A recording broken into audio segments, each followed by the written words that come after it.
Hello, I'm Dr. Evan Hughes and welcome to the Vitality Project. Today's project is going to be understanding inflammation and why inflammation is actually your friend. Inflammation is that thing that happens when you roll your ankle, when you take a step just slightly offline and your foot gets caught and you go like this and you walk like an ostrich for a couple of steps and then you recover yourself. Hopefully, sometimes you hit the ground and spend quality time getting to know the ground that you just stepped wrongly on, and the ankle swells up, right? Almost everyone I've met has had this experience with their ankles because we're bipeds. That means walks on 2 feet, and sometimes we lose our footing. It can also happen if you smash your thumb with a hammer, and the thumb grows large. It also happens to the lymph nodes in different parts of your body when you get a cold. It fills with fluid, and it becomes inflamed. It feels hot and painful, right? This is actually a great thing for you as a human being, even though it's very hard to think about because it often hurts. It makes your body parts look funny, especially if it gets into your sinuses during flu season, right? So let's understand it. Inflammation comes to the body in terms of bringing chemicals to the site. It brings blood. It brings things that you use to rejuvenate the tissue. And the way it does this is there are hormones inside the cells. Two of the ones we're interested in are called bradykinin and substance P.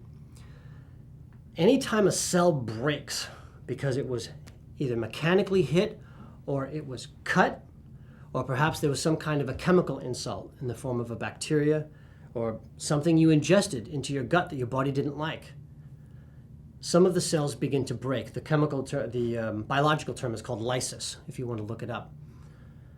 When the cell breaks, it releases bradykinin and substance P into the area, and that causes blood vessels to open up in one sense and choke off on another.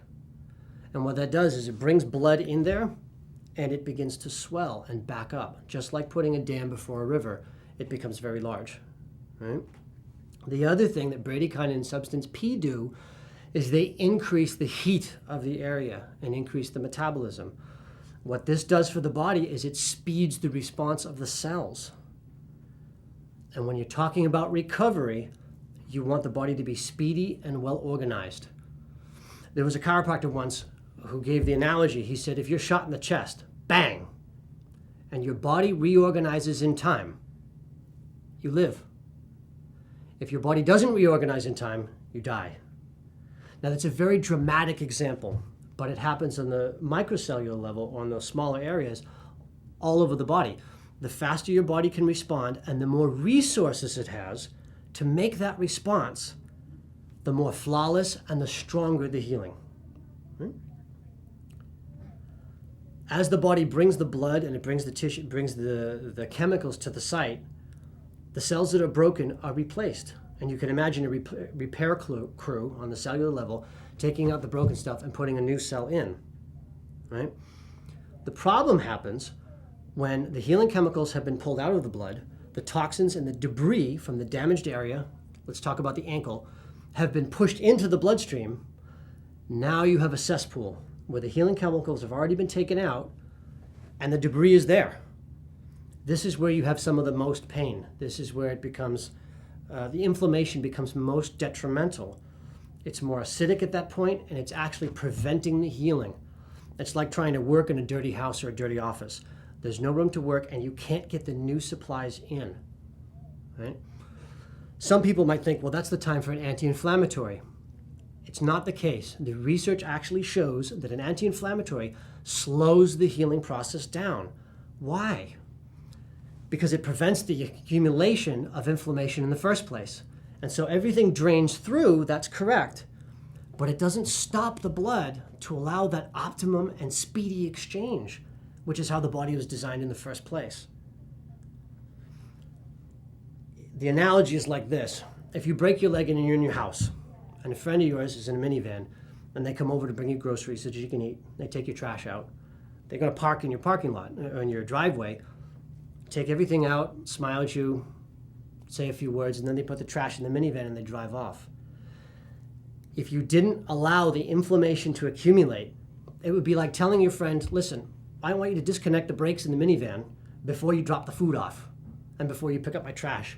And as they drive by in the minivan, they have to quickly throw food in your window. They're not going to get to all of it, and some of it's going to bounce off your house. And when you throw the trash back, it's going to end up on your lawn. That's what an anti-inflammatory does. And so the best thing you can do is make friends with the inflammation and allow it to accumulate to the site, wherever it is that the injury exists. And then you want it to move through.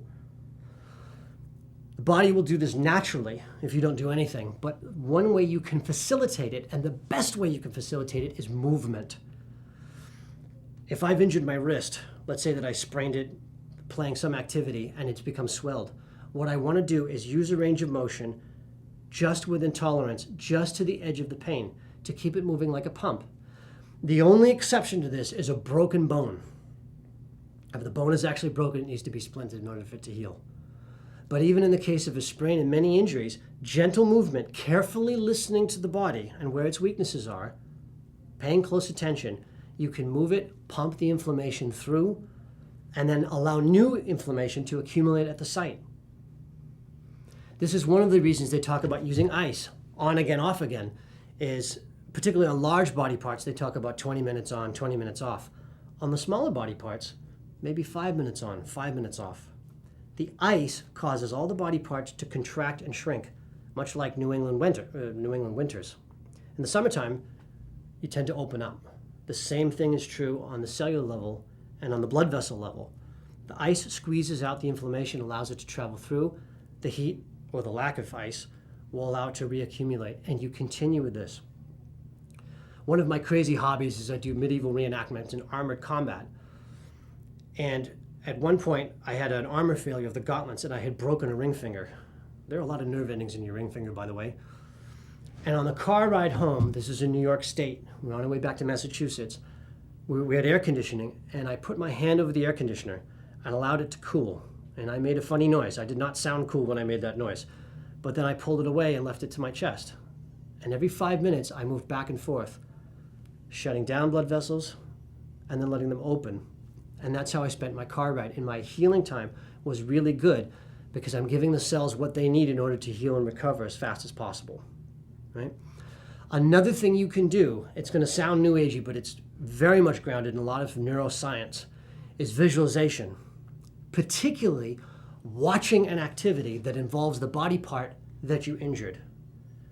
They've done some experiments and they've had athletes sit in chairs and watch an event, let's say track and field, where they put electrodes, surface EMG, on the different muscles, and they found that just by watching the event, their muscles responded as if they were running it, but it was on a more microscopic level. It didn't actually cause them to move. Every time you go to contract a muscle, the blood vessels respond. And so if you can convince your mind that your wrist is actually moving, watch a Japanese swords movie, watch a kung fu flick, right? The blood vessels will change and it will begin to stimulate the area and give it attention and create the circulation. And so the three main things you can do, again, movement is the best, listening carefully to your body.